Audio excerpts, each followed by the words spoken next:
Happy new year 2026। সকলের খুব ভালো কাটুক, নতুন বছরে সব কিছু নতুন নতুন হোক। আজকে সুন্দর একটা ভিডিও নিয়ে চলে এলাম আপনাদের সামনে। এটা হচ্ছে কেদারনাথ ধাম।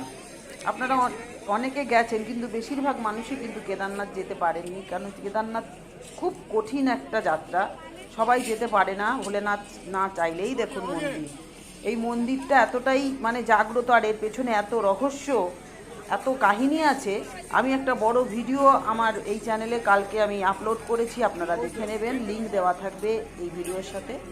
পুরো সরাসরি যাত্রা আপনারা দেখতে পাবেন, কিভাবে যাচ্ছে, ওখানের আরতি, ওখানে গঙ্গার আরতি, ওখানে ভোলেনাথের আরতি, সবটাই আপনারা দেখতে পাবেন এই বড় ভিডিওতে। আপনারা মিস করবেন না ভিডিওটি, তাহলে আপনারা সবটা জানতে পারবেন ওর সম্বন্ধে বিস্তারিত, এর কী রহস্য, কেন ছুটে মানুষ ওখানে যায়, কিভাবে এই মন্দিরের সৃষ্টি হয়েছে, সবটাই আমি ভিডিওতে বিস্তারিত জানিয়েছি, আপনারা দেখে নেবেন।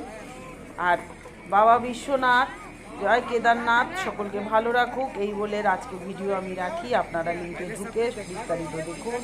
জয় কেদারনাথ, জয় কেদারনাথ, সকলকে ভালো রেখো, সুস্থ রেখো, আনন্দে রেখো। নতুন বছর সকলে ভালো কাটুক, সুস্থ থাকুক সবাই। জয় কেদারনাথের জয়।